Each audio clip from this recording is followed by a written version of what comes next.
Hello, what's up, Beb? Kumusta po ang lahat? Malamig na araw sa inyo lahat. So, nandito tayo ngayon sa Čakobec, Croatia. Medyo malayo siya sa Zagreb. Bumiyahe kami ng 1 oras mahigit gamit ang sasakyan na yan. So, nandito tayo ngayon sa 2nd anniversary ng Jesus Lord Church dito sa Čakobec. First time ko po nakarating dito sa Čakobec. At nandito tayo ngayon sa may... So ayan po mga beb, nandito tayo sa building na to. Hindi ko alam kung anong building, pero hindi talaga ito yung pinaka-church nila mga beb.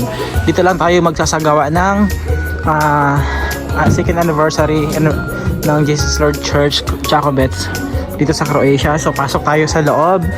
Ayan, so nandun na yung mga kasama ko. So bali ito yung pagpasok mo dito po. Ayan.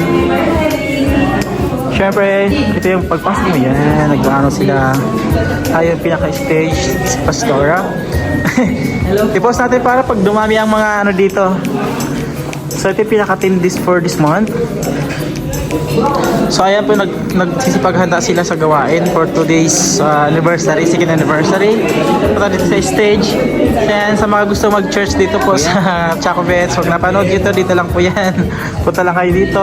Nag-vlog kasi kabibilan. I-vlog natin ang ating 2nd anniversary ng Čakobec. Siyempre ang...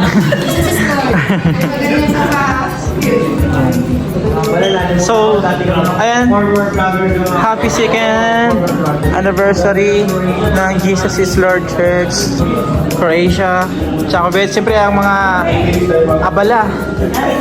abala sa kanilang paghahanda. Ayan po sila mga beb.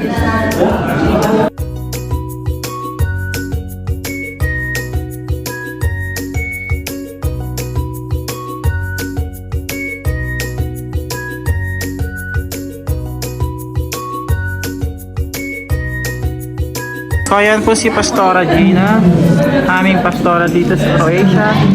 Si tatay. Asawa po ni Pastora Gina, si tatay.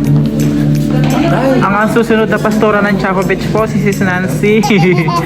Aming driver papunta dito, si Brother Romeo. Ayan po.